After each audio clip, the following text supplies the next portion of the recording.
Hello, my name is Chris Parks, and I'm going to do a quick presentation on democratic leadership. What is democratic leadership? A democratic leader encourages the members of their group to participate in decision making.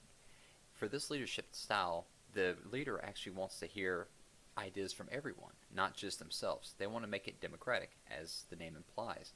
They want to make sure everyone has a say. They want to make sure that everybody is participating equally in the project and nobody feels left out.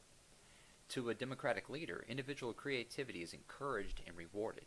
They want to hear these ideas. That's the whole point of this leadership style. They want to make sure that there's something, if there is something that they haven't thought of, that it's brought to the table so they can bring that into the considerations for the project, the policy, whatever the group may be working on, whatever project or task it's assigned.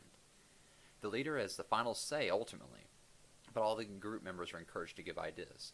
Since the project or the task is ultimately on the leader's shoulders, whether it succeeds or fails, they want to make sure that everyone has some feedback for everything, but ultimately the leader has to make the final decision whether they go with their own idea or maybe one of the ideas of the group. Here are a few of the pros and cons for the democratic leadership style.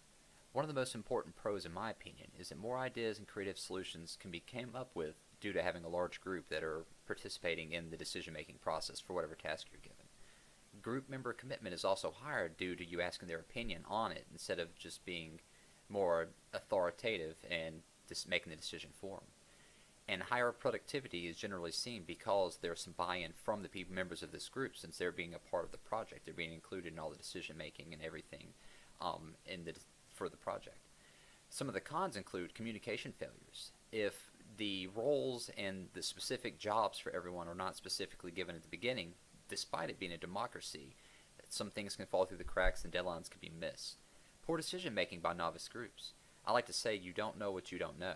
Some of the more novice members of this group might not have as much to contribute because they might not know the product, they might not know the task, whatever, as well as some of the more veteran members, so they may feel a little left out, they may feel not very included in the decision making process. The majority wins. A lot of people could be slighted on that they may think that they have the better idea, but due to the majority of the group thinking the decision should go another direction, they're left out of the decision-making process, which could harbor some bad feelings between group members.